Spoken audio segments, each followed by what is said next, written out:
Hello, thank you for tuning into the Joystick Frequency, a video game podcast that doubles as a video game book club where you're just a member just by listening. I'm your host Trent, joining me are my two normal co-hosts, Walker. I am Walker, hello. And Brady. Hello. Last time we talked about a grab bag of smaller games. This time we'll be talking about not necessarily a grab bag, but we each picked a different game that are a little bigger in scope. And before we get into the thick of it, let's just hear about what else we've been playing this month. Who wants to start? I can go first. Outside of the primary game that I've been playing, I actually went back and finished Elden Ring. So I have officially beaten it. I will not be going back and touching that game again, at least for a very long time. But I did enjoy what I played. The last boss fight with a mage build is actually pretty rough. I am very squishy and everything hurts. And he puts way too much distance in between me and him for my hits to actually make contact. So I always have to be in the danger zone. But 3 a.m, I got him. I remember getting that Discord message the next morning, and I had a proud dad moment there. I'm like, he did it. That son of a bitch did it. I did it. It was painful, but I did it. And I can say I've done it now. So yeah, done. So do you have any plans of touching the DLC whenever it comes out? Depending on what the DLC is, I think, is what I've boiled that down to. I've heard rumors that it's just going to be stuff relating to the Colosseums that are, like, scattered around the map. If it's just a boss rush, I'm not interested in that. But maybe if it's exceptionally good and you give it high remarks and high ratings, then yeah, I'll check it out. All right, cool. What about you, Brady? How's your Elden Ring coming along? I haven't touched Elden Ring in months. The game I've been playing this month, 2 of them, actually. The first one is Arkham Knight, for reasons I will get into when we talk about my game. It's a really fun Batman game. If you haven't played it, check it out. It's one of the only games I've 100%ed. The other game I was playing this month is actually just released this week, and it is God of War Ragnarok. Ooh. And I will not say anything about that because it will be discussed at a later date. Yeah, just spoiler, we're covering that next episode, so be ready for that. It's going to be weird because we're going to be combining it with a Pokemon episode, so that one's going to have some meat to it. That's going to be a 4-hour-long episode. No, it won't. I will stop it. We also discovered recently that Trent lost his copy of the original God of War some way or another. So I might be playing God of War Ragnarok without having played the other God of War, so that's fun. Lost, quote-unquote, was stolen from me. Drama. Just drama. What about you, Trent? What have you been playing? Other than the game that I'll be covering today, the only thing I've really been touching is a little bit of Deeper Rock Galactic, just with Taz and a friend of ours named Moses, and that's been fun like usual. I mean, it's always fun to just be dwarves, go diving, drinking, and killing aliens. And then the other one has been the Hunter Call of the Wild, which I've always wanted to just like get a group to play a hunting game, and that one can have up to 8 players. I haven't played with more than 3 yet, but I feel like it would be really fun to get 8 people on there in a hunting reserve and just go around hunting animals. And it's been really fun. I've been tracking bears and killing them. Not the bears. And then getting mauled by fucking deer. Because that makes sense. But not by the bears. Good job. I have yet to die to a bear. I've died 3 times to deer. Let's go. They're getting their revenge. Bambi's mom said hi. Oh, yeah. Alright. Well, without further ado, who would like to go into their game first? I can go ahead and jump into mine. Bit of forewarning, I'm feeling a little under the weather, so I apologize. My voice gets a little gravelly and not pleasant to listen to, but I will try my best. Because the game that I've been playing has been an absolute joy. It's Slime Rancher 2. For those of you who don't know, Slime Rancher is one of my favorite games of all time. It's such like a peaceful and joyous like experience to go through and play. And if ever I just want to like take a load off and not have to worry about anything and just look at some squishy happy faces, that's the go-to game. Slime Rancher 2 is very much just more of the same. Little synopsis real quick. Slime Rancher 2 is an indie open-world, first-person life simulation video game developed and published by Monomi Park. The game is a direct sequel to Slime Rancher, surprisingly. and features Beatrix LeBeau exploring the new Rainbow Island. And in its first week, it sold over 300,000 copies, which for an indie game is really, really cool. Yeah, so like I've been saying, it's just been an absolutely wonderful experience, expanding upon the original Slime Rancher in basically every single way. I guess I can go ahead and just start from the beginning, which when you first boot up the game, you get a little bit of a cutscene in like quotation marks. You get a real quick slideshow of some different like screenshots and some story text. While story never really was the main focus of the games, Slime Rancher 2 does a good job of giving you a real quick rundown of kind of, hey, that you're playing as the main character, Beatrix LeBeau, you're starting a slime ranch. One day this boat pulls up with a mysterious letter. It just says, get in. And you get in, you go to a brand new area. So from that point onward, you start in an area called the Conservatory, and you begin your slime ranching mission, which is just go out, explore, find some slimes, and play that stock market, baby. When it comes to exploration, which is one of the like main pillars of the game, at least in my heart, the Rainbow Islands has been such a fantastic addition to the world. It goes out and like constantly grows and breaks apart into new areas and loops back around on itself. And even just like exploring and finding the maps is just so much fun. It is still in early access. They just released this game relatively recently for players to go ahead and test it out. So there's still a ton of stuff that they're planning on adding in, including a whole bunch of slimes from the original games and hopefully some new ones and new areas of the map as well.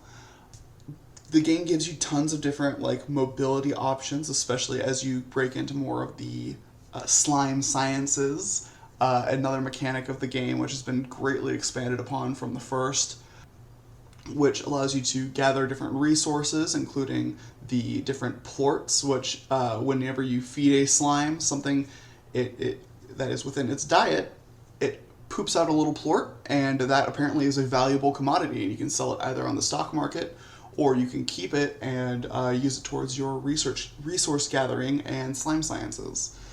The slime sciences let you build new upgrades for your character, different tech, like your jetpacks, dash boots, all that super fun stuff. Lets you maneuver around in new and different ways, or even extra items like your there's something called Tank Guard, which whenever you die, normally you lose all of your items that you currently have in your hotbar, and you get reset back to the Conservatory. Once you get a Tank Guard, you're protected up to like a certain amount of the items that you have, so you actually will retain some of that, the more rarer resources if you die. You can gain extra tanks, which are just additional slots in your resource bar. You start out with 4, and I believe you can go up to 6 before they cap you out. And I feel like while the original Slime Rancher did a really good job of kind of showing you, hey, look, there's some fun stuff you can do once you unlock this area of the map, which was a lab which let you do some of these cool slime science things. You didn't really get to do a whole lot of that until the later game, and I personally never felt a real drive to look into them and do some research into the slime sciences. This game, it lets you access it right off the bat, and very much encourages you to dig in and invest some resources into building out your different upgrades and utilities. One of the main ways you can grow and get more of these resources to expound your farm and your exploration potential is through playing what is called the plort market, which is this game's stock market system. Basically every day at, I believe, noon and midnight. It might just be midnight, but I don't know if I'm flipping around. But at least once a day, the plort market, which is a place that you can go to sell the different plorts from the different slimes that you're raising, will actually update and change in value. So typically, your standard pink slime would sell for, or pink slime plort, which is kind of your base standard slime, would sell for something like maybe 10 gold right at the beginning of the game. But as you're selling more of those, obviously more pink slime plorts are going out into the market, they're going to be worth less. So once the day goes over, the price actually drops, which encourages you to like rotate in and out your slimes and test out new things. I think it's a very fun way of handling that.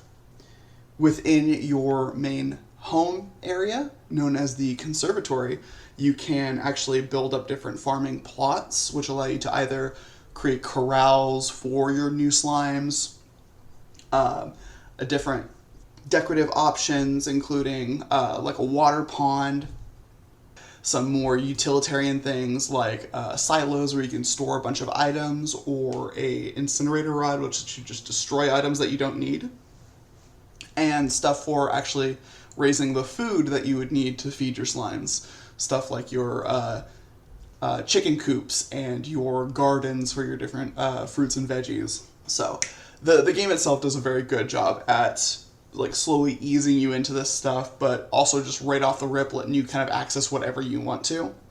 But a good majority of my time in the game was just devoted to exploring the new areas and trying to find the new slimes, which there are actually a handful of in the game, which is super, super fun.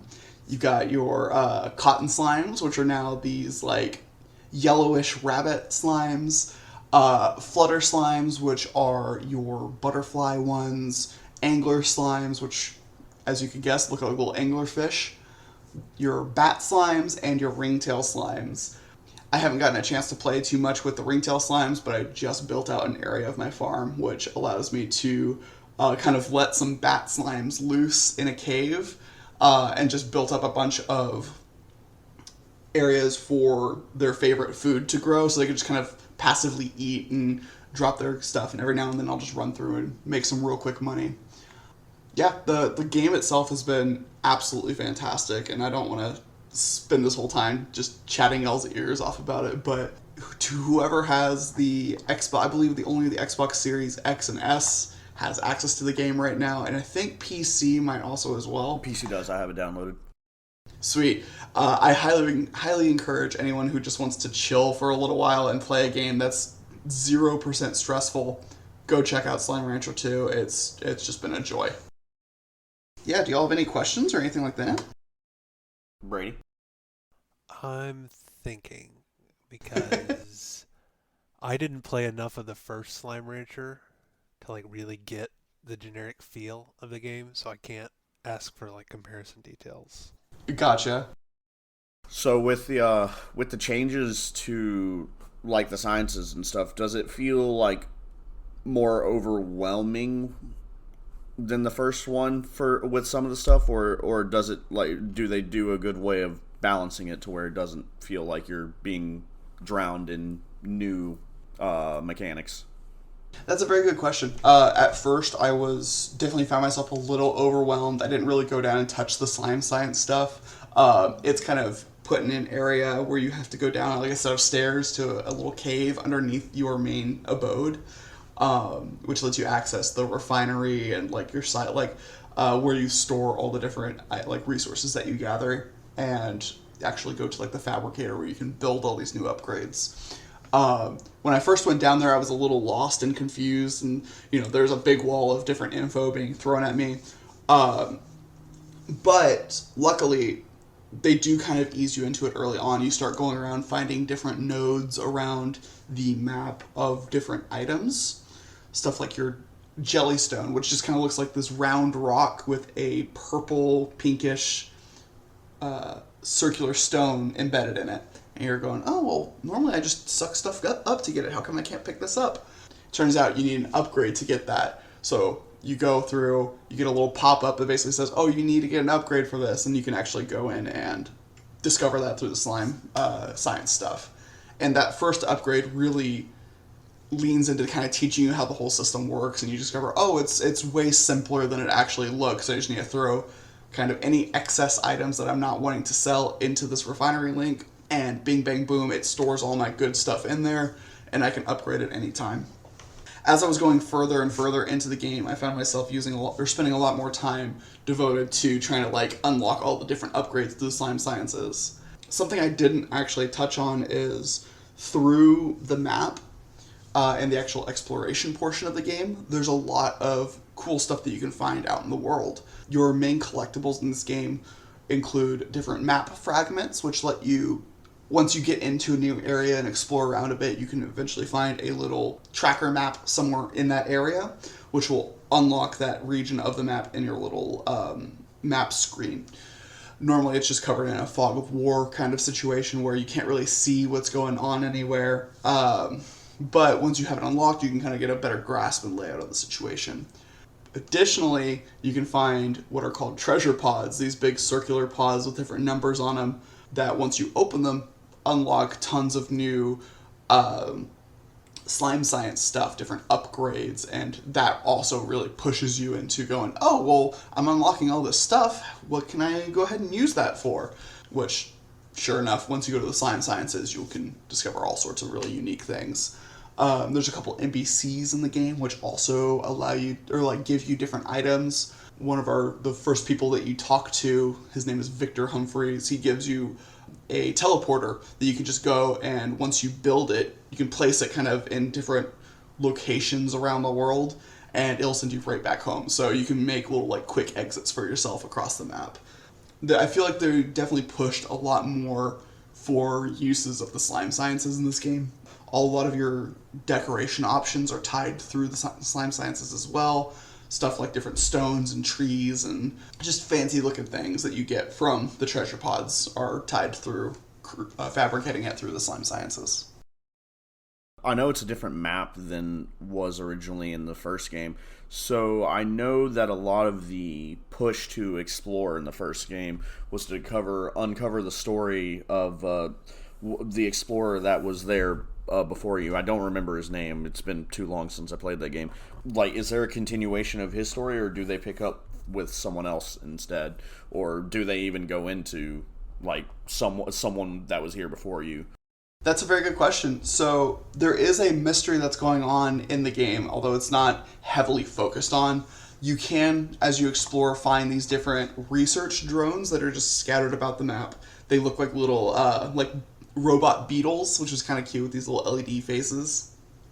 And as you interact with them, you realize, oh, there was someone here before, and it's the same person who sent you the boat and brought you here in the first place. And you can kind of go through and find these different data logs and kind of piece together the story yourself.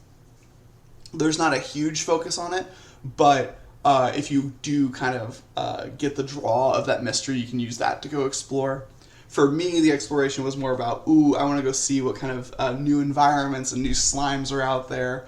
And that had me delving very much into the different areas and trying to unlock the secrets to open up new regions of the map. Which, as you go through and just like explore through the map itself, it just keeps growing and growing and growing, which is so fun to see. All right. Brady, you got anything? Yeah, so as someone who didn't really play the first Slime Rancher, would I need to play that before playing this one, or could I hop right in? Yeah, absolutely not. You can just jump right into Slime Rancher 2. While you would be missing a little bit of the kind of tutorializing of how the game works, Slime Rancher 2 does a very good job in teaching you how to play the game itself, what all the different mechanics are.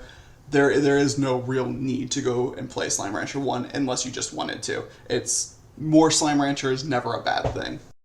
I just have one last question because I did play the first one, so I'm just trying to figure out. There were only a couple things that I disliked about the first one, and it seems like they've been fixed. I did watch you play, so I do know the inventory size has been increased, so that's not my question. But there was a lot of stuff that was like time gated in game, where like you had to like go to sleep and wake up the next day or something to get some stuff to appear. Do they have anything like that in this one, or are you able to just go at your own pace? So that is a very good question. There are some things that are time-gated in that sense. I believe the NPC interactions are related to how many days you're on the farm. I will say that I never found myself needing to like go to sleep and sleep for an extended period of time to advance the plot or anything along those lines. Anytime that I wanted to, I could go out and explore for a while and then come back, do some chores on the farm, check my NPC. There's like a terminal in the main area where you can go, and that's how the NPC interactions are done. You're basically just FaceTiming with different characters, but most of the stuff that those characters give you are just some bonuses to your different slime science things. I'd never felt blocked by any of that. So it sounds like it has better pacing than the first one. Absolutely. I never felt a need to like slow down. I could always just kind of go at my own pace and do what I wanted to when I wanted to. All right. Any final thoughts on it? Fantastic game. Like I said, more Slime Rancher is good Slime Rancher. I will never turn down a chance to play with my cute boys with their cute smiling faces. Yeah, go play this game. It's support an indie developer, and so we can see more games like this in the future. And keep in mind, it is still in early access, so this may not even be the full extent of the game yet. I don't believe it is. There are actually some hints that there's more to come. Excellent. All right. Well, now that we've discussed Slime Rancher, we do have, unfortunately, a negative review to go into. So I think we should do that one next and then finish off with a positive. So, Brady, why don't you tell us about Gotham Knights? Yeah, so, as you can tell from the intro, it was not a good game. Gotham Knights was developed by Warner Brothers Games Montreal and published by Warner Brothers Interactive Entertainment. I want to make sure I call them out because it's their fault. The game was released on October 21st. I'm not affiliated. Of this year. Look, I'm just making sure I'm properly crediting them for their absolute shitstorm. Jeez. So let's start with the story of this game, which in this like 2-sentence intro I've already talked about more than it deserves. But the story is you're in Gotham and Batman dies fighting Ra's al Ghul, and the 4 Bat kids have to pick up his mantle and carry on protecting the city. The main villain of this story is kind of both the League of Assassins and the Court of Owls. And that's really all you need to know. It's very generic, very predictable. If I had been trying, I probably could have written out the script word for word before I even got to the next scene. It is just zero effort went into the story for this game. That's sad to hear. I know. And it's most of my vitriol comes from the fact that there was so much potential in this game. The Bat family dynamic is one of the more interesting ones in the superhero genre. And a superhero family is a dynamic that hasn't really been explored much in popular media outside of The Incredibles. So there was a lot of chances, and they just did not follow through. The main way that really sticks out to you, that makes the story so bad, is because of the 4 protagonists. So you play as Nightwing, Batgirl, Robin, and Red Hood. All 4 of them. You can switch between protagonists every time you go out on a mission. You can't switch when you're in the field, only when you're like back at base before you go out. Because you can only play as one character at a time, every single NPC that you interact with, every like story beat that you hit, has to be written generically enough that it could be spoken to any of the 4 particular protagonists. There's not even like unique interactions between the different characters? There are a few. There's like 1 or 2 that when you're in the home base, which is like the clock tower in the middle of Gotham, you can go to like different like quest markers, trigger it, and then you watch a small cutscene conversation. But nothing for the actual story itself. There are a couple of cutscenes that are all right, that are pretty decent because they just, instead of paying attention to the character you're playing, they just put all 4 protagonists in the conversation, and that actually has some actual back and forth character moments. But for all of the side quests, any villain you take down that isn't part of the main League of Assassins and Court of Owls storyline, it's all super generic. So, before we continue, is this a continuation of the Rocksteady games, or is this its own thing? So, I can see why you're confused, because they did their absolute best to make you think that it was a Rocksteady game. It is not. It is a completely different storyline. And to be honest, they really should have avoided trying to make themselves look like it. Because half of the thoughts in my brain whenever I was playing was, wow, this looks like so much like Arkham Knight. I wish I was playing that instead. Because the combat has a very similar feel to it, but similar in the way that you can tell it was a copy and not an original concept. But they copied it worse. Like they changed some of the buttons around, and it was just a little bit clunkier, a little bit just slightly worse than the Rocksteady Batman games. For the combat, I will say the combat is probably the strongest aspect of this game, and there are some neat things you do in it. Each character does have a unique fighting style, mostly. Specifically, Red Hood has a unique fighting style because he uses guns. Everyone else is just doing flips and punching people. Does Red Hood actually murder people? It is explained a couple of times that he uses rubber bullets. Okay. Yes, he murders people. Absolutely, he does.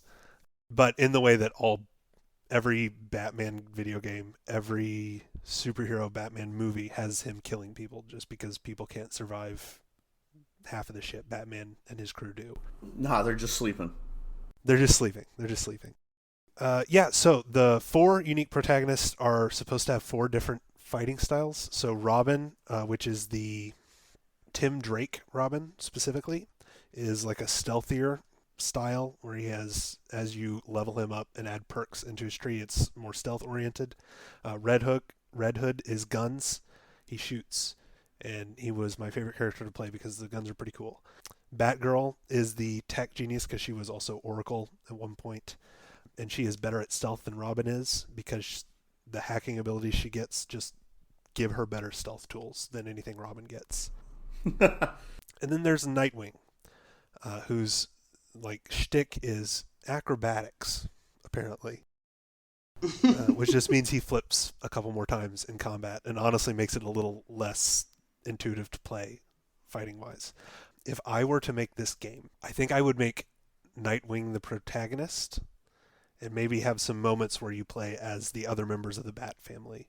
Because, speaking of Arkham Knight, that's kind of what they did, where you play as Batman, but there are sections of the game where you can play as Red Hood or Nightwing or Catgirl and all these other characters.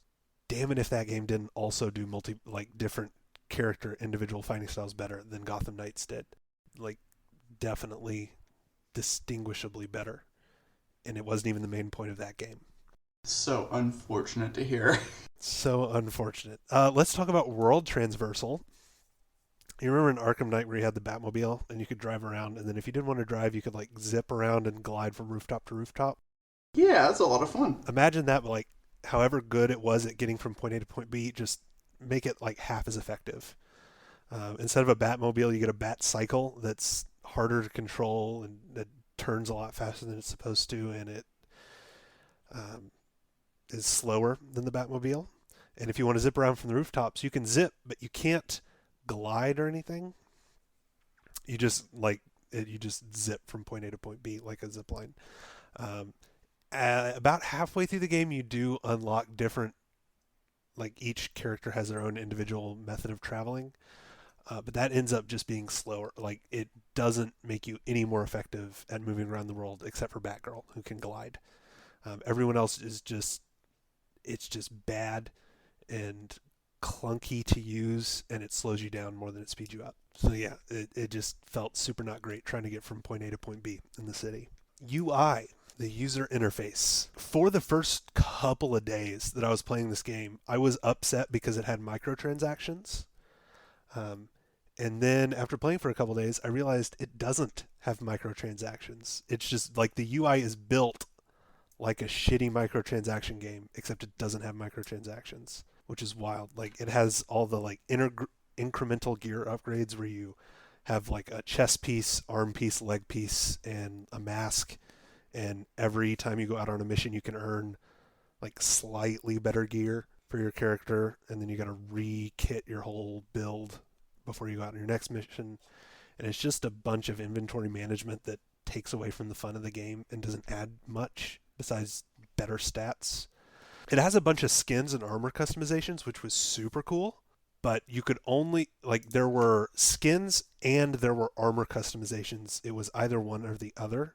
So you could completely reskin your character into a pre-selected and designed skin that you unlocked as you played through the game, which the progression of unlocking the skins was good. That was well implemented because you actually unlocked it through gameplay. Kudos to them.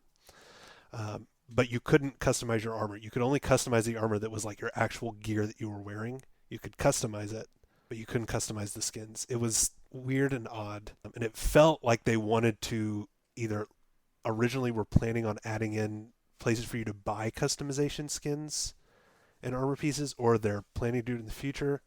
The UI just was a little off the whole time, and there was just too much going on at any given point. Cluttered is a good word for that. And lastly, the aesthetic. Honestly, the vibes were immaculate. The graphics and like the general feel of the world, the overall feel and aesthetic of the world was actually very good. It felt like the classic Arkham vibe, but almost cyberpunky because there was a lot of neon signs and there were a lot of like bright lights and costumes on the thugs and the street villains. The character designs were very good, like especially for the villains. Spoilers if you haven't played this game, but also don't, so it doesn't matter if I spoil.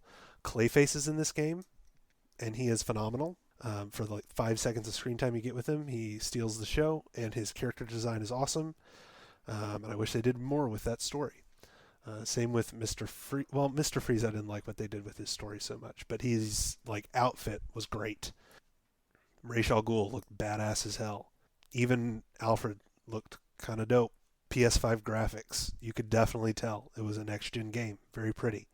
But that's pretty much all I had going for it. Rant over. Oh, man. Going from playing and loving the Rocksteady Batman games, that is so sad to hear. I wanted this game to be...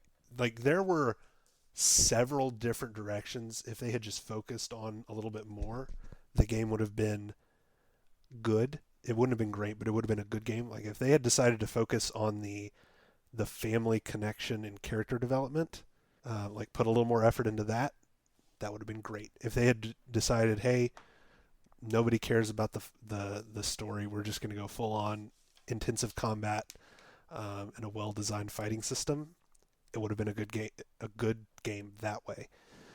But they just either didn't commit or didn't want to take any risks, and it just kind of fell flat. Wasn't good. They stretched themselves too thin. They stretched themselves too thin, and it didn't feel like... It felt very corporate, if you know what I mean. Like, it felt like the board probably got involved a lot in the production of this game, which you can always tell it feels a little soulless. There are moments when like an actual game developer's ideas kind of shine through, and you can tell, but for the most part.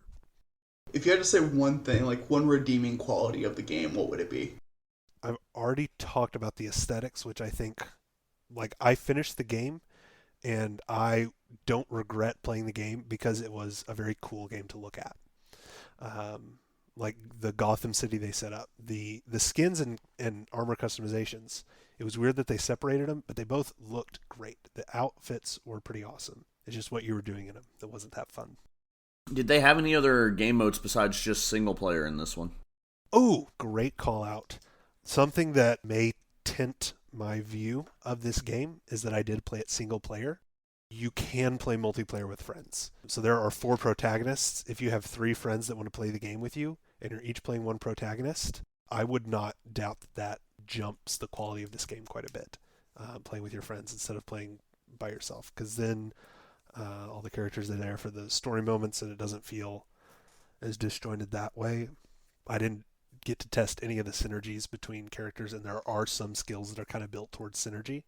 So yeah, it was designed to have multiplayer in mind, which almost certainly will color my judgment of this game since I played it single player. Cool. I didn't know about the multiplayer aspect. That it's always fun to shoot the shit with your friends and play like a story mode game. And if I'm being charitable and a little bit honest, that was probably the main design that was in mind when making this game, was playing with 4 different people. Would it be couch co-op, or would it be... If I remember correctly, and I'm pretty sure I do, it is not couch co-op. It is, you have to have 4 different consoles. Okay, so it would be an online experience. It would have to be an online experience. If you were able to get 3 friends together that wanted to play this, would you probably play it again? Yes, I would. I ragged on this game a lot. I don't hate playing bad games sometimes. You know, sometimes you just want something that's very bright and colorful, that you can play with some friends, even if it's not a 10 out of 10 game. And I think this can be that, for sure. Yeah, spoilers for the end of the podcast. I'm going to give this game a 4 out of 10. Those 4 points are aesthetic, potential to play with other friends, and a little bit the combat. There were some fun aspects to the combat. Is it just for PlayStation 5? No, it also came out for Xbox Series XS and Windows. So it is a next-gen game, but it's on all the next-gen platforms. Okay. I didn't see any advertising for this game, which is usually shocking for a Batman game, so. Yeah. Well, I mean, technically it's not a Batman game. True. Batman universe, sorry. I mean, it is played in Batman Shadow, so yeah, it pretty much is a Batman game in that sense. Also, as we're recording this on the 14th of November, this rating had nothing to do with the passing of Kevin Conroy. Wait, what? Yeah. Kevin Conroy died? Oh, you didn't hear about that? No. Yeah, it's heartbreaking. Oh, no. No, I'm so sorry. Sorry that it had to happen now. Rest in peace to a legend. I don't know what else to say there. He's phenomenal. A great Batman. It was, I loved playing the games and listening to his voice in the, it was the animated series, right? Yes.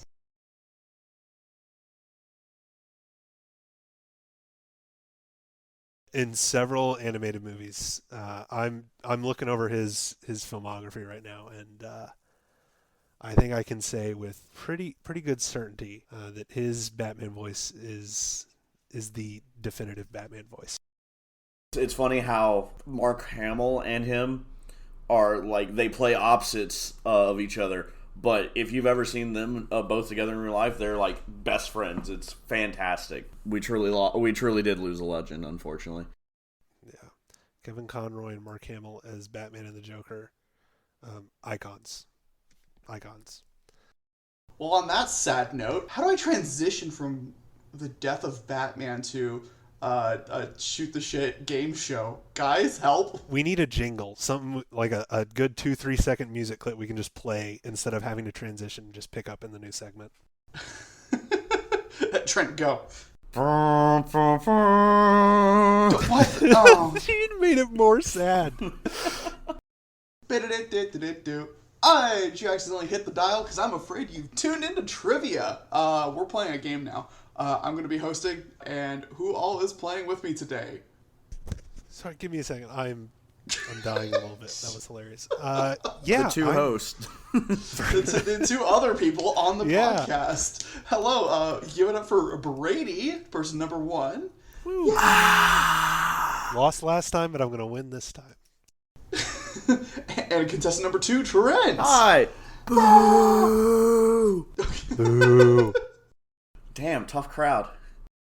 All right, I've put together 5 questions. I'm a little worried they might hard, but I've gone with the theme time, slime, and fight and crime based off of the 3 games that we chose today. Fucking well done, Walker.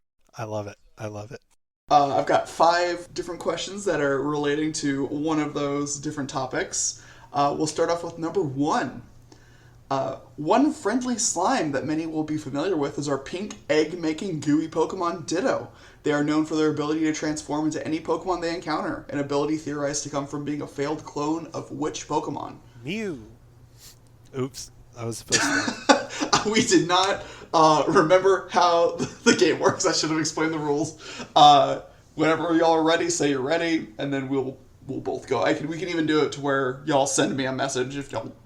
We'll just take the honor system, though. Yeah. So Brady answered first on that one. Then I'll also answer, which I was going to say Mew as well. And then next time you'll go to me first, and then go to Brady second. Yeah. We'll do Perfect. That. So the score is currently 1-1. Yeah. All right. Number 2, in Batman Arkham Asylum, the Joker's master plan involves infiltrating the titular asylum in order to obtain a more powerful version of Venom, the drug that gives Bane his strength. What is the name of this souped-up serum? Trent. Titan. Cool. Brady.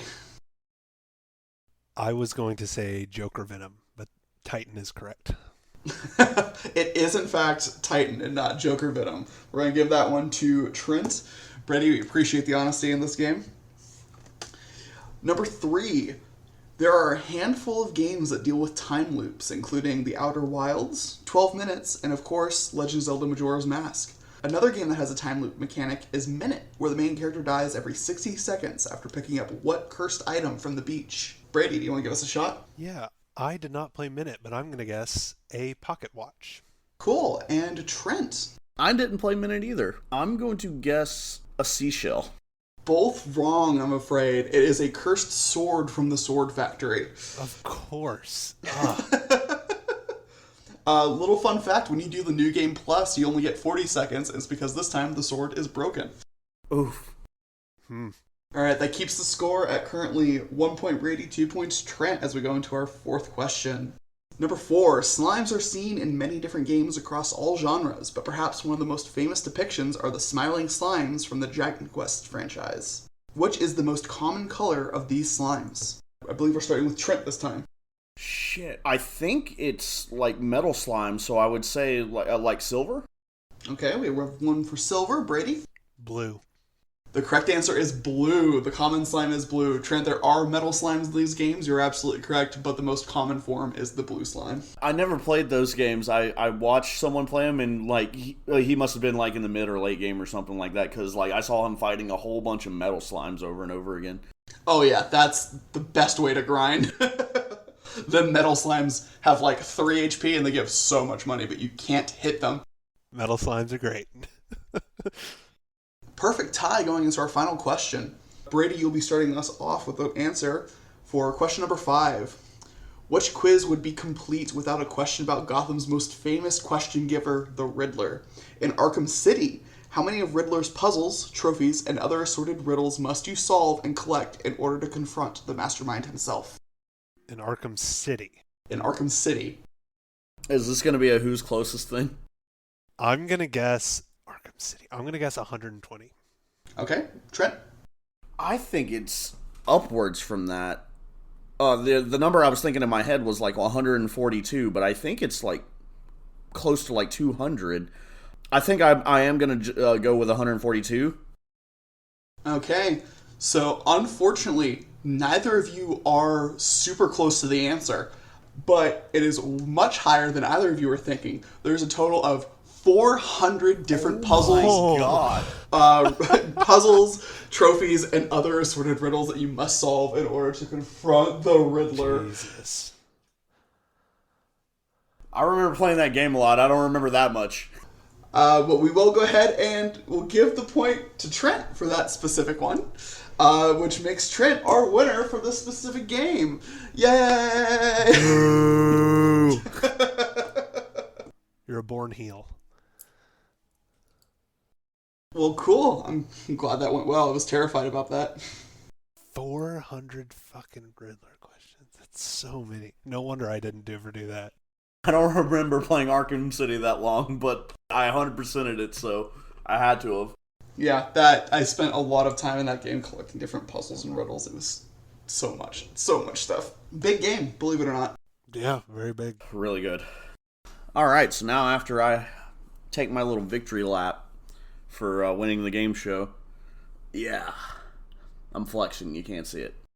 Can't see it because you're not streaming video, or can't see it? Because there's nothing there. Okay. So after the game show, we're going to go into the final game that we have today. The one that I played that I fucking loved. Deathloop. This just in. Arcane makes good games. They've made the Dishonored series and they've made the Prey series. I've not found an Arcane game I haven't liked yet. So Arcane's just the studio for me. So keep putting out content, Arcane, and I'll keep buying it. So Deathloop starts with you waking up on an island and you start looking around. You start seeing words that are representative of a voice you're hearing in your head telling you what to do. You follow it eventually and you get to this house. You go into the house, no one's there. You look around, there's a little note on the computer. It says look up. You look up just in time for yourself to get shot and killed by some person named Juliana that you know. You don't know how you know, but you know. So you die there. And then you wake up on the same island that you did just a few minutes beforehand. Whoa, deja vu, right? Now the voices are telling you to go into the tunnels, now that you've picked up a code that was also in the house. And you go in there, and that's when the game really starts. The voices are telling you that you gotta break this time loop that you're in, which apparently resets at the end of the day, or whenever you die. You take a set of equipment loadout, like a pretty basic one, and then you go off and you find this person that has cloned themselves multiple times. You kill all the clones, and then you're able to take this little device to suck up an energy that their body left behind, and is kind of floating there in a multicolored, flashing texture. You activate the machine and stand in, and it kills you. You wake up on the beach again. But now, all of a sudden, you have the ability to save items that you've picked up and infused with this energy called residuum. And that's when the game finally hits its peak, and you realize, oh shit, I can literally do whatever I want, go anywhere I want, and as long as I throw the energy into this cool stuff, you'll get it back at the beginning of the day. And you go through the cycle a few times, and eventually you feel the need to, okay, well, it's the same thing over and over again. And this is where Colt, the main character, finally realizes maybe this loop isn't all that great, and he should break it. So you already killed your first visionary, Wingy, the clone lady. And so you figure out all this info about breaking the loop, and as you find info, you take it with you through every loop. And this is the main aspect of Deathloop. You go into a location, you get information on it, you kill whatever person you want there, and you start slowly powering yourself up while trying to figure out how to break the loop. Eventually you find how to break the loop, and you have to kill these 8 people that are visionaries, Wingy, the clone lady, being one of them. And you realize that's not really possible, because you can only go to one location per one part of the day, and then you can only go somewhere in the morning, the afternoon, and at night, and then the day resets. But there are multiple people in different locations throughout all this, so you have to find out some way to get everyone in the same cycle, that so that you can kill them all in one cycle and reset and break the loop that way. Intense. Yeah, sorry. No, it's all good. I mean that seriously. Like, that's wild. That's a lot of pressure. I felt like I did very poorly in that explanation too. Nah. I do think it's really funny that it took, 2 deaths, you said, for him to go, this isn't the life I want to lead. Yeah, there's a lot of other like spoiler stuff in there as well that I'm purposely avoiding, because I feel like going into this game mostly blind is the best way to enjoy this game. Gotcha. You're just playing this game over and over again, playing different sections at different times of day to find all the pieces to put together, to figure out the mysteries of the island, as well as figure out how to get all the visionaries in a certain alignment so that you can kill them all in a perfect loop. Now, discussing the visionaries, we'll go ahead and go into them. You're a visionary. There aren't actually 8, there are 9. Well, you're an ex-visionary. Your name is Colt. You're the player character, and you get into this loop and you find out pretty early on that you've broken this loop before and then came back purposely and got into the loop again. And you don't know why that is for the longest time, and you'll eventually figure it out and piece it together. But there was like a 17-year absence of you from this loop. Whenever you come back, first off, it's a different loop. Breaking the loop caused like some sort of disturbance in it as well. But anyway, so Colt's, he's the ex-head of security of this island called Black Reef, which is where the game takes place. The entire island's called Black Reef. And everybody has these powers called slabs that kind of imprint themselves onto their arm. And his is the reprise slab. It allows him to die 3 times before death actually takes part. Per location, by the way. So he dies 2 times and he's fine. He dies a 3rd time, and then the loop resets back at the beginning of the day. You wake up on the beach. Then we have Charlie. Now, Charlie, he's an interesting individual. He's a top-tier video game designer. And he came to the island to try and make an experience that can be played over and over again without anyone tiring of it? Well, the best way to do that is to run it in a time loop where everyone forgets, except for Colt and one other character that we'll get into later. But everyone else, they forget their memories at the beginning of the day. And that's the game you're playing now. Oh my god. No, I'm just playing around. Sorry. Not actually. So Charlie actually, going into the loop, split his brain in half and put half of it in a robot AI called 2-Bit that runs all of his games as well as helps run the island a bit. And the only reason I bring it up is because you actually have more interactions with 2-Bit than you do with Charlie when it comes to solving the mysteries of the island. And Charlie, he has the shift slab, which is like a blink from Dishonored. Each slab gets 4 different upgrades, by the way, that you can get. I'm not going to go into all the upgrades, obviously. I might mention a couple here or there just on like how I built my playstyle around them. Then you have Harriet, who was the only survivor of a plane crash. So what's the only logical thing you do? You make a cult out of a time loop. Makes sense, right? Yeah, Yeah, that checks out. Yeah. And this is the only time you can ever see this character. Every morning, this character has a meeting with a bunch of followers of her cult, and she just gasses this entire warehouse, and that's her shtick. It's like, well, we're in a time loop, so might as well just let chaos reign on first day. She has this ability called the Nexus Slab. The Nexus Slab is like Momentum from Origami or Domino from Dishonored series. Basically, you throw out a projectile that hits in an AoE, doesn't do damage or anything, but it links anyone hit by it to other people, and any damage done to one of them gets applied to the other one, including death. So you use this to pretty much just hit a group of people with it, and then jump down and assassinate one, and instead it assassinates everyone. It's my favorite ability in the game. I use this one almost the entire time. Then you have the other visionary, Frank, who is musically gifted. His entire shtick is he wants to make music and be immortalized musically forever. So that's his reason for getting into the time loop. Honestly, out of all of them, he's probably the most sane visionary besides Colt and Juliana, I would say. And so much so that he realized he didn't want this crazy ability that was given to him. So instead, he doesn't use his fugue slab, which allows to blind and deafen a person through intoxication, instant intoxication, pretty much. You just target a person and hit them with it, and they're like instantly trashed. It's really good for sneaking around places and everything. He throws out his slab, and you actually use clues that you find throughout the game to figure out where you can actually get the slab, because it does exist. You just don't get it from killing Frank. Then we have Alexis, announces every morning whenever you get there, I am Alexis, the head financial backer of the island. I will be throwing a fucking party today, and we are wolves feasting on lambs. That's the theme of his party, because he is pretty big, aggressive, like big dick energy guy. He's not built like a jock. He's a jock bullying all the other people that don't reach his standards, pretty much.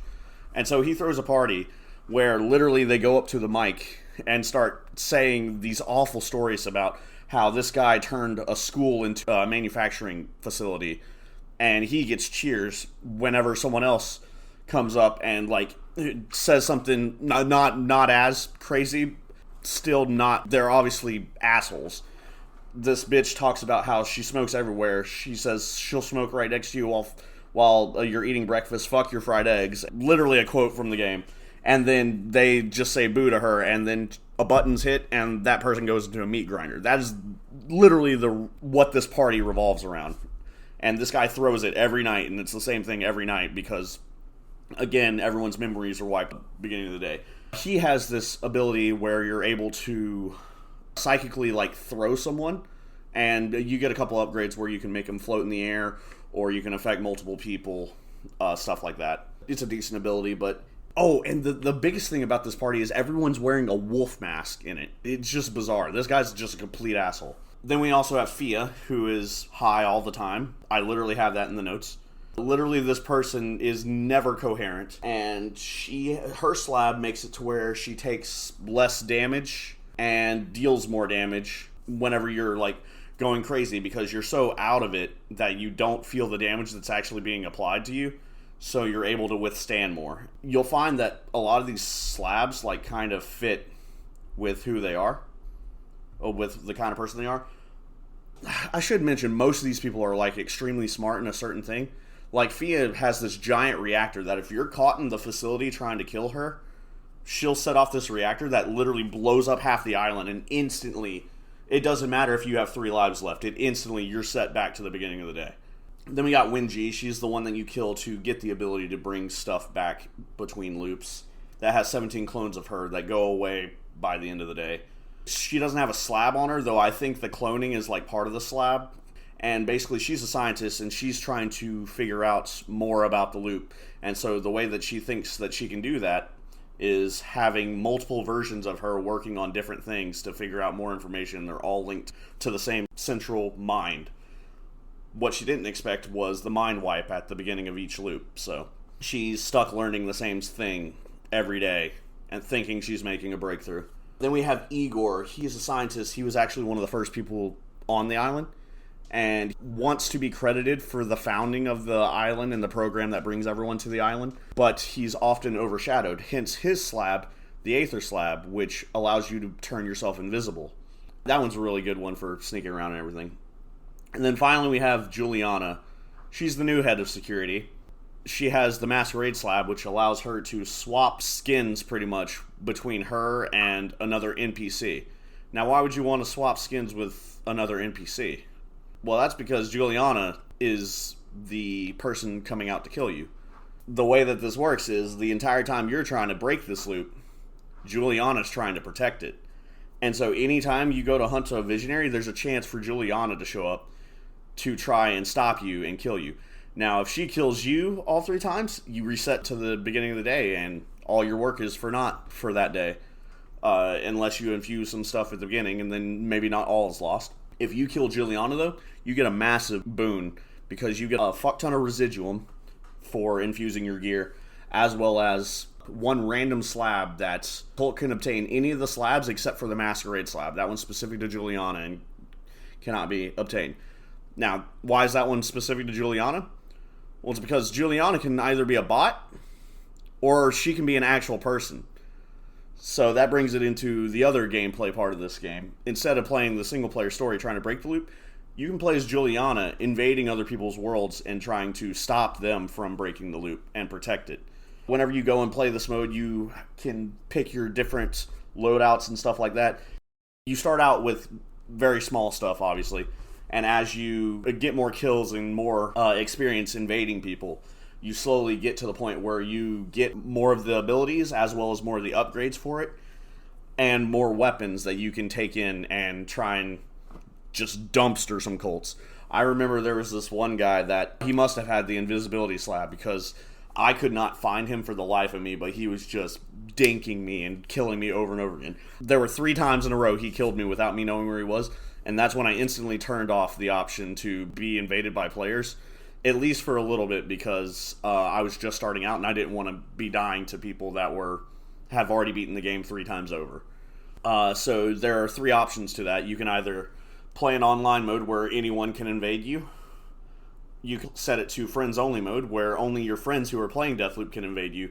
And this is a lot of fun, especially if you're in a party with each other. Like, it's a blast. You're sitting there sneaking the entire time while your friend's just like, I know you were here, and stuff like that, trying to psych you out. Like, the amount of silence in the party is hilarious for you're playing a game with your friend. The suspense of it is mind-boggling. It just makes it so much better. Like, my heart was pumping the entire time, even though I was just like sneaking around corners and stuff like that, just trying to not alert anyone, because if you alert an NPC, then they get a little ping of where your location is. And then the last one is you can set it to offline, where you'll be invaded by bot Julianas only.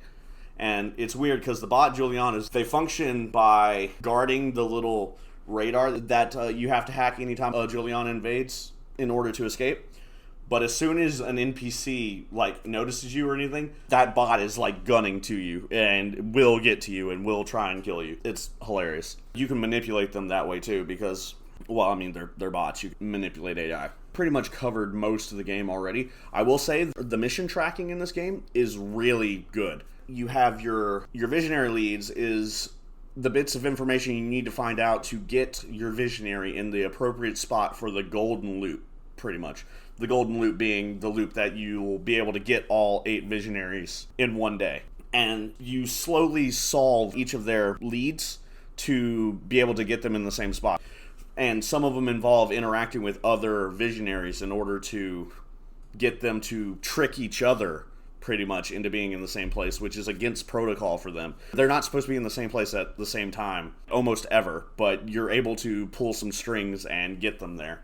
And then the arsenal leads. This is for basically getting all the slab upgrades by just killing the visionaries over and over again. Or special weapons, like for instance, there's a shotgun that can switch between slug rounds and then spread shot. There's leads on how to get these special weapons. You go through these loops numerous times, just slowly increasing your information on these leads until you can finally obtain the item, infuse it, and then you don't have to worry about it again. You'll just always have it at the beginning of the day.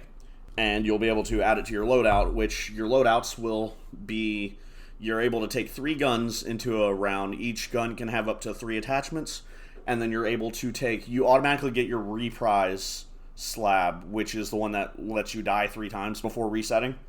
You automatically get that, but you also get to take 2 other slabs in. So the popular one that I would go to is either a Shift Nexus build, where I could blink all over the place and then link people and kill them, or I would go a Aether Shift or Aether Nexus, where I could either Shift and Aether is a good combo for just getting around the map quickly and sneaking and being invisible most of the time, while Aether Nexus is good for being able to link people, and then if you don't have a way of approaching from above, you can go invisible and be able to get a pretty good distance close to them before they actually start seeing the little shimmer that you are. Oh, you also have like 4 character trinkets slots that are very unique and are very helpful in certain situations. They're just small little tweaks. Like, for instance, there's one that allows it to where instead of taking damage from poison gas, you heal in it, which is really useful for one of the visionaries specifically. I'll leave it at that.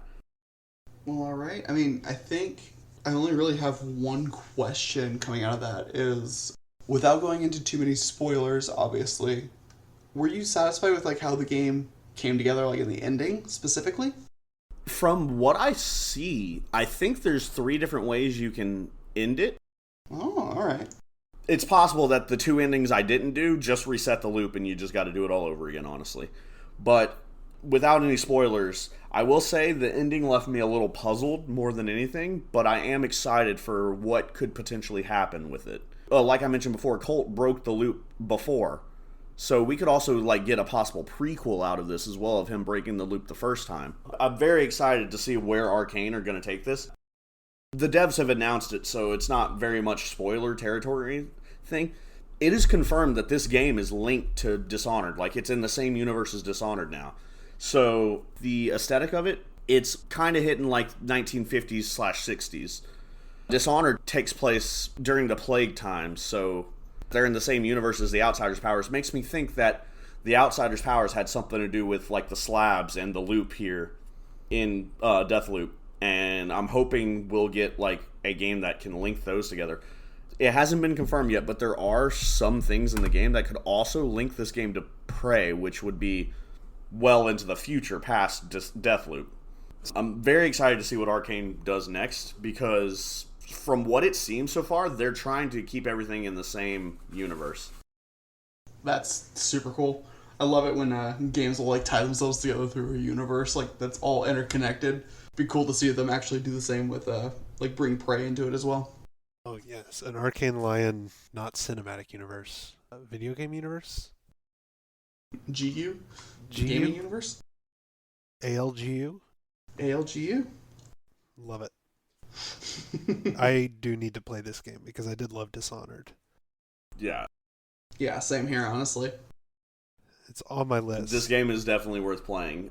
Just the fact that there are still like side story stuff that I haven't even found, like stuff that's not even on the leads tracker. It's just like random one-off stories with random NPCs in the game that like non-named characters or something like that. There's this room where you're locked out of it for one part of the day, but you go into it and there's a wall that has 3 different locks on it, and you can only find one of the locks on it at any time of the day there.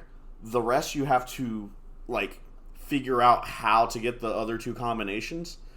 And basically it's by turning the smoke machine that's in this to a certain setting to where it affects who makes it out of it during the day. It's a smoke competition for whoever takes part in it. And there are 3 different masks to put on. And basically one of the masks is rigged with clean air, the other 2 are rigged with poison gas. And so you have to rig it to where one of the people makes it out alive. Go find that person somewhere in the world at a different time, in a different location, and then figure out their code, and then the next day do it again for the other person. And you have to go track down everyone. It's so cool. And it's really crazy how some things affect other things at different times of the day. So there's this guy that's sad because a friend of his died in a explosion, and he's singing about it. Well, I found him later in the day, the first time that I heard him singing.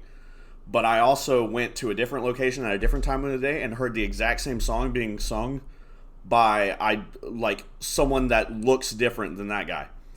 But I killed that guy, and then whenever I went back to where I originally heard the guy singing the song, he wasn't there. So he was dressed differently that time, but apparently it was the same guy that I killed in a different location. And because of that, I was able to get something a lot easier because I had already killed him earlier in the day whenever he's less armored up and less kitted and more drunk. And it's just really cool how certain things play out that way. Like, I accidentally broke a security sensor that I didn't mean to break at one point, and I came back later in the day like, oh, it'll just reset. Nope, still broken. So I had to wait till the next day to actually get the item that was hidden behind that sensor. This seems like one of those games that it's better to play it in one sitting. Like, I would need to take 3 or 4 days off work and just start one morning and just go constantly. Because I feel like there are so many details in there in the loops and the remembering that if I took a break, like to go to work or do other life things, I would miss stuff when I came back to it. There is a note system, and the tracker's really good. Like, you can track minor objectives as well. Okay. So it's actually like a really good game that you can play for like 30 minutes to an hour in one location, then just save and quit, and pick it up back in the same day, pick it back up on the same day in game and be fine. Or you can just play an entire day out and then be like, all right, that's enough for the day, and then come back again the next day and play another loop out and just slowly get yourself closer every day. So I don't think you have to sit in one sitting. There's a really good pacing to it to where you can just play a section, figure out a couple new things. It'll make a note of it in your journal, and then you can go and try and solve the rest of the mystery the next time that you get on. Well, all right. Well, sweet. Any other questions, Brady? No. I'm planning on playing this game, so I'm trying to avoid asking questions that would lead to a spoiler. Yeah, I'm in the exact same boat. I was like, I don't want to dig too much into it. I think all the questions I have are stuff that I would want to find out playing it. If you ever, you get stuck and you're not sure where to go in the loop, just reach out, because I played it so much. I was playing alongside with Moses as well, and we were slowly, helping each other with some of the info that we learned. There are a couple points where you have to really think about it, or you have to seen something beforehand to know exactly where you should go look next. So do reach out if you have any questions. I mean, it's probably a couple months before I get to play this, because I'm playing Ragnarok, and then before I'm even able to finish Ragnarok, probably the new Pokemon game's coming out. And then I might be able to play it around the holidays. Well, it's on Game Pass. On Game Pass PC, so... Oh, well, never mind. Get yourself a new PC. Yeah. Definitely on the list.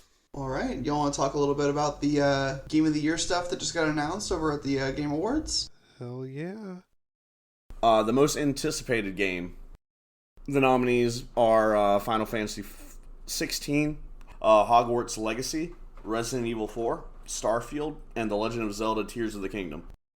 I think, yeah, for me personally, It's between Hogwarts Legacy and the new Zelda game, but I think currently it's leaning more towards the new Zelda game. I had such a good time with Breath of the Wild that I'm so excited. Cannot wait. I imagine that was going to be your pick with how much you and your partner are a nut for that game.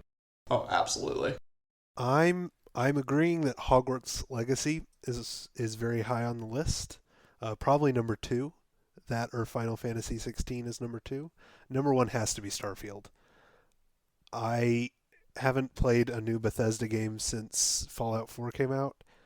This one looks like it's going to be a ton of fun with a new Bethesda archetype of games. So they have their fantasy Skyrim games, they have their post-apocalyptic Fallout games, and now they're going to have like a sci-fi, but like a grounded sci-fi, theoretically.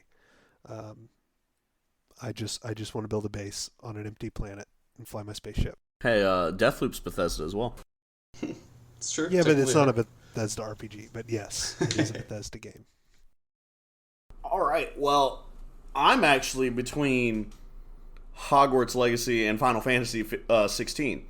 I played a fuck ton of 15. I loved Final Fantasy 15. It's probably an amazing game. Yeah, it's probably the first Final Fantasy I played on release, and it was just so enjoyable to me. I remember I did the 100th floor dungeon. That's how devoted I was to that game. It was fun. Or maybe it was 60 floors. I don't know. It was an endless dungeon where you could not get out, and you had to go until you died or you beat it. So it was crazy. But either or, like we got some good games coming out soon. Oh yeah, really looking forward to this year coming up. Yeah, the fact that we've all chosen different games just kind of shows how stacked next year is going to be. That there wasn't a very clear winner. I guess Hogwarts Legacy was on all of our lists, but that's also just because we're all Harry Potter nuts. We grew up during Harry Potter. It's Hogwarts. How could we not? Yeah. Yeah.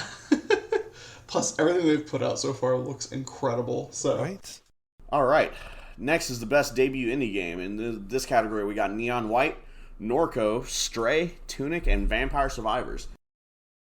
Tunic. Okay. That was a good topic. What's the next one? Yeah.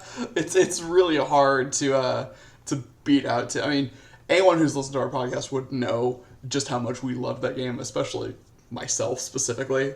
I will say Stray is also up there. Stray was a very solid title, and I enjoyed my playthrough of it, but it pales in comparison to Tunic. This is a strong year for indie games. Oh yeah, like Stray and Tunic. And we didn't cover it at all or anything, but I've heard really good things about Neon White as well. Another Annapurna, I think they released 3 different games of 3 different genres this year, and like just knocked it out of the park on most of them, on all 3 of them. I think it's pretty incredible. So I do want to shout out Neon White, but I've only played one of the games on this list, and it's Tunic, so it's gonna be Tunic.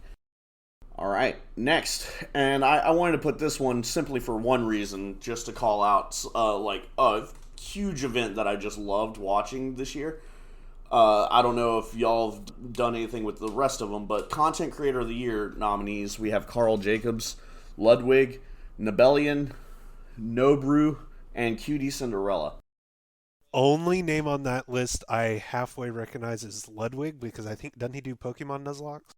He does, yeah. Yeah, so I guess him, because I haven't heard of anybody else on that list. Well, I wanted to bring it up because Ludwig hosted one of the biggest Smash tourneys of this year, where he brought actual people from around the world to play instead of just having just the normal NA people, and it was pretty fucking sick to watch it all.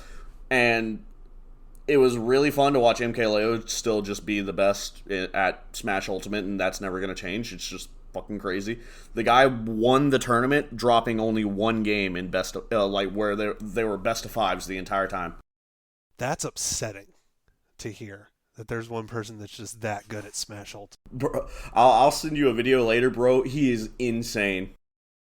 That's wild. From what I've seen of like just Smash in general competitively, it shouldn't ever be that. No one should be that far and away better than, especially if it's everyone from around the globe competing. The crazy thing is, like, he doesn't even Like a lot of the times he'll get down to last stock. There are a couple times where he'll be behind, but he'll just clutch it out and win. What region is he from? I believe he's from Mexico, but I could be wrong. I do know that he's signed with T1, and he plays normally in North America. So cool. NA represent. Love to see it. Finally, we're good at something. All right, best fighting game. I'm not even going to go over the nominees. Just Multiverses has to be put on here for what they've been doing this year. I've heard from several of my friends that of all, like, they just got done with their first pass of new fighters, and every single one of them hit the mark and hit it perfectly. Like, Multiverses is doing such a good job. I don't want to play this game because I'm scared of how addicted I'll be, because I get addicted to Smash whenever a new one comes out, and if I do this, I'm just going to do the same thing. And the worst part is, this one actually is on Xbox and PlayStation, so it has decent online servers. So I could actually put just hours into this game and not bat an eye. From the little bit that I've seen from Multiverses, it looks like a load of fun. But outside of that, I haven't seen much outside of just like memes. So I'm hearing about it for the first time today. So Really? yeah. But I'm also very much not plugged into the fighting game scene. So All right, best role-playing game, we got Elden Ring, Live Alive, Pokemon Legends Arceus, Triangle Strategy, and Xenoblade Chronicles 3. interesting one, huh? I think as fun as Pokemon Legends Arceus was, and how good of a game it was for me personally, you can't put Pikachu in the ring with fucking Elden Ring and expect him to come out alive. yeah, I think Elden Ring is winning that category, and I don't think it's going to be close. Yeah. I have heard really good things about both Triangle Strategy and Live Alive, but I haven't played enough of them to truly know. God, Elden Ring is going to fucking slaughter this category. So my theory, actually, is that people are going to be convinced that Elden Ring's going to win Game of the Year, and so they're going to vote for something different in this one. And I actually think that Xenoblade Chronicles might be a sleeper for this category. I'll throw a little potential controversy. Not controversy. I'll play devil's advocate a little bit. Elden Ring, at least from what I understand of it, and I have not finished it, so I could be wrong, isn't really role-playing so much. Like, it's more like action-adventure in my head than straight role-playing, because you're not making a lot of character choices. You're kind of just running around. I would counter that. I mean, I feel like there's enough RPG elements in it to classify it as roleplay. Right. I do see your argument, though. Right. I'm not saying there aren't role-playing elements. I'm saying if you're going for a game that is the best game at role-playing the category, I don't know that Elden Ring is a better role-playing game than Xenoblade Chronicles. Does that make sense? Like, it's a better game. It's a better action game. It's a better adventure game. I don't know that it's a better role-playing specifically game than some of the other ones in the category. The Xenoblade Chronicles have been a hit in Japan. Both other games have, more than in America. So I haven't played it. I haven't seen anything of it, but it would not surprise me if Xenoblade Chronicles wins this category. It could definitely happen. Yeah, it's not just NA that votes. Mm-hmm. All right. Next is Best Action Adventure. For this one, we have Plague Tale Requiem, God of War Ragnarok, Horizon Forbidden West, Stray, and Tunic. Out of left field, Tunic comes sweeping in, and so bringing his little cat friend with him. What a play. I did not expect them to land in the action-adventure category. I thought they were going to just stay in the indie area. So from the quote that it says on the website, for the best action adventure game, it combines combat with traversal and puzzle solving. So and like with Tunic hands down had the best puzzle of the year, probably of all time. That's true. That's true. And their combat was very solid. God of War Ragnarok is winning this category, right? Like, we can talk about Tunic, and Tunic is an amazing game. It's not going to beat God of War Ragnarok in Best Action Adventure. Whether it should or not is irrelevant. It's not gonna. Can I hope in my heart of hearts that it happens? Absolutely. Yes. I agree with you. It is not likely in any way, shape, or form to beat out Ragnarok, but I can hope. I would also argue that Ragnarok would deserve to win this category. Personally, I would say that, but it doesn't matter what I think because it's going to win. I also agree that Ragnarok probably just claps this one, but I will say, an indie game has won this category before, and I'll leave it at that. Well, yeah, I'm gonna keep my hopes out for Tunic to take this one, but I'm also partially just looking at this list and seeing Best Indie and Debut Indie are both going to Tunic, or should both go to Tunic. And having That's fair. Tunic sweep all the games seems a little unfair. Well, then, Best Indie, we have Cult of the Lamb, Neon White, Sifu, Stray, and Tunic. Annapurna getting 2 on this list again. Surely it gives them the odds, right? I don't think so. Yeah. I think Stray might win this, but I think Tunic should win this. Stray does have some force behind it. I know it has a got lot super more popular. awareness. Yeah, in A comparison lot to more people Tunic. know about Stray than Yeah, plus, like, a lot of people are just going to get behind... Like, people that haven't played any of these games will just get behind Stray just because it has a cat on the front, honestly. But look at the cute little fox. Oh, yeah, I agree. I'm not the person you have to convince. This is just other people. Like, I'm very scared that Stray will win this. I do not think Stray deserves to win this. Yeah. I think my personal rating, I haven't played Sifu or Neon White, so I can't speak to them. I know the traversal and the gameplay of Neon White is supposed to be super fun. I know the combat for Sifu is supposed to be fairly interesting. That's the extent of my knowledge. Otherwise, I would put Cult of the Lamb in third, Stray in second, Tunic on top in my personal rating. I think that's probably what I haven't played Stray, so I can't be 100% sure, but that's probably where I'd rank them too. I will also say that if Stray wins this category, it's not because it wasn't a Game of the Year level indie. Like, it was definitely, if in a year that didn't have Tunic, I think it definitely would earn best indie spot in most other years. It has to compete against Tunic, and it's not fair. Yeah, I fully agreed. I think I'm going to have to play Neon White and Sifu before the end of the year if possible.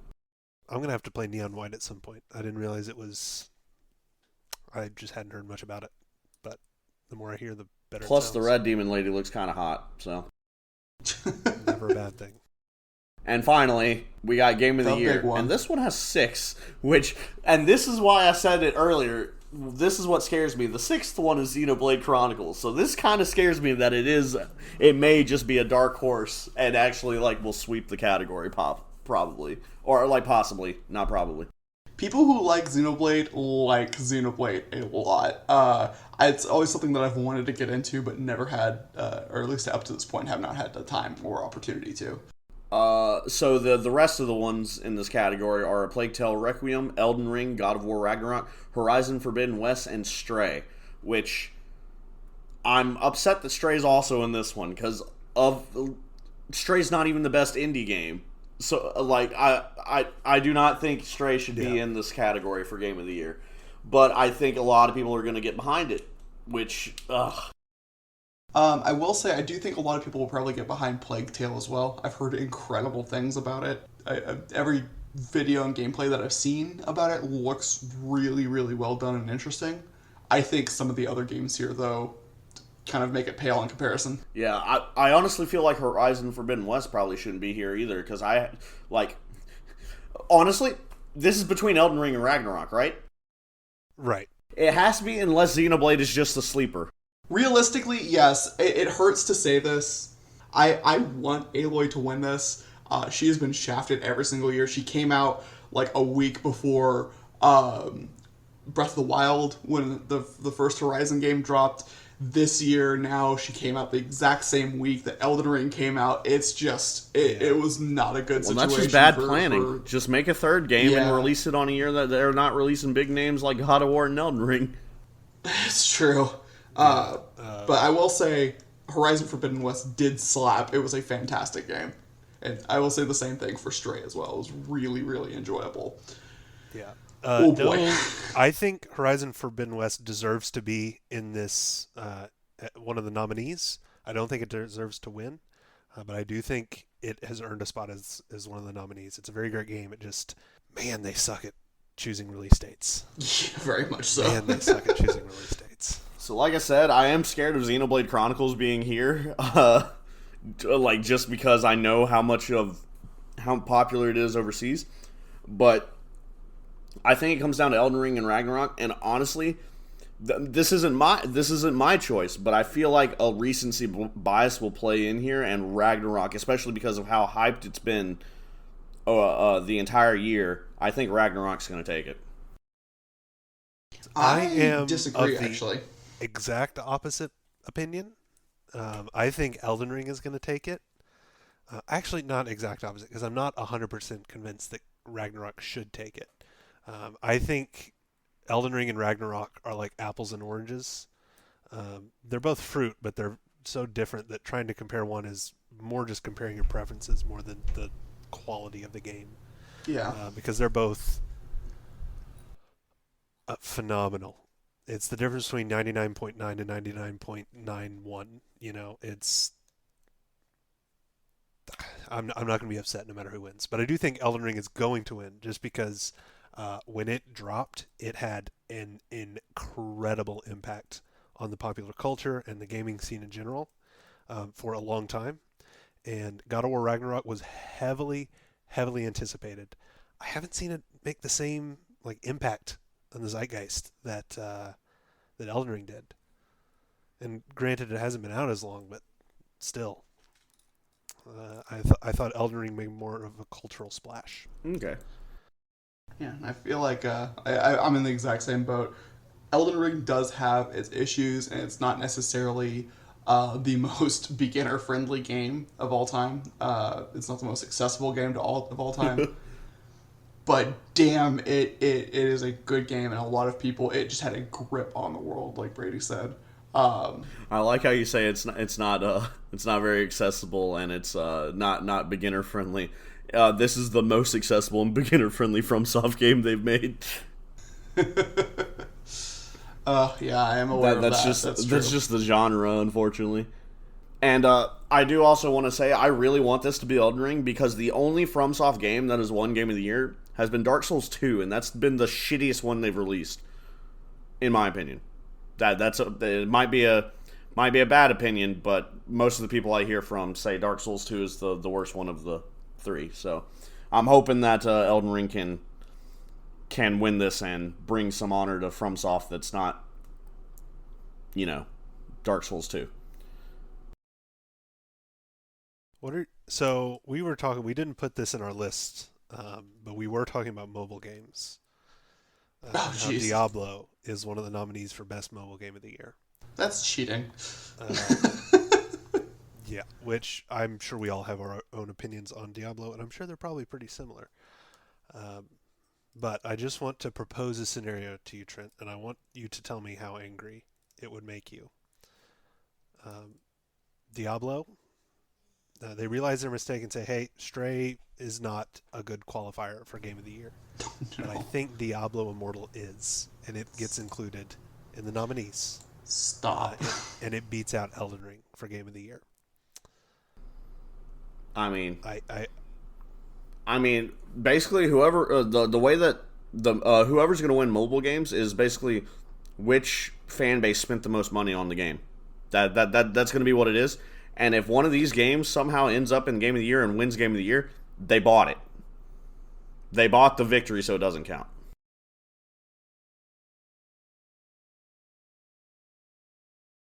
I think that whole setup was mostly just me having anxiety about mobile games in general coming into the... At least these mobile games, like... into the scene. I think, two of those have heavy microtransaction. I'm pretty sure Apex Legends probably does as well, but I wouldn't know. And then the other two I haven't heard of. Yeah, I feel like mobile games shouldn't be a category if the or at least a game shouldn't be included in mobile games if it has heavy microtransactions.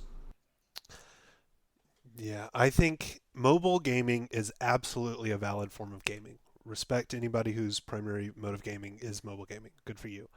I think the general quality of mobile games is not like the point isn't to make a game Yeah, and sell it's it. definitely The point a money-making is to machine. get people to spend time in your app and look at ads and make microtransactions. And I kind of don't like that there is a certain um, aspect of that has migrated to console and PC games, which makes me very unhappy. And I think I'm just afraid that the increase in popularity in mobile games will lead to an increase in that business model. Yeah, I agree. Well, It's a glorified casino. That was It's a little not. too depressing. I shouldn't have brought that up. And that's our thoughts on the Game of the Year stuff. Yeah, we can just cut out that whole last 5-minute segment. No, we keep it in for posterity. We will be having our own Game of the Year discussion. Probably it won't be immediately after the next podcast, but it'll probably be a couple of weeks after the podcast, after we can get a little bit of time on any last game that we want, and then I have a unique format to give the guys to see if they're okay with it, and then we'll end up seeing how it works out. But anyway, I feel like that's going to do it for us today. Unless y'all have anything else. No, all good I here. think that's it for me. All right, so then that's Slime Rancher. Play it. New content coming out. Gotham Knights. Hopefully. Don't play it. And Deathloop. Play it. Oh, we didn't give our ratings. Should we do the ratings? Yeah. You can go ahead. Yeah, Slime Rancher, 8 out of 10. Great game. Play it, please. And more stuff will hopefully be coming down the line, and that will hopefully boost my score up even higher. Gotham Knights, 4 out of 10. Don't play it. Unless you have a group of friends that you think you'll have fun, in which case play it, but don't have high expectations. Deathloop, 8.5. Play it. It's fucking fantastic. And with that, we'll end the podcast here. Be sure to tune in next time where we'll be talking about Pokemon Scarlet and Violet. Specifically, I'll be playing Violet, as well as I believe Brady will be, and Walker will be playing Scarlet. Let's go. Correct? Yeah, My stupid runny boy. I'm so ready. All right, and as well as we'll be going over God of War Ragnarok. Hopefully, all of us will be able to play it by then. I'm hoping so. We'll see. At least one of us will. Yeah, at least one of us will. If it gets to the point where I can't figure out a way to get God of War 1 by next weekend, I'm just going straight to Ragnarok. You gotta at least watch some videos on the story of the first one. You can't go into it without knowing what happened in the first one. I will say that. Thank y'all once again for tuning into the Joystick Frequency. My name's Trent. That's Walker and Brady, and we'll see you on the next frequency. Bye. Bye. Bye.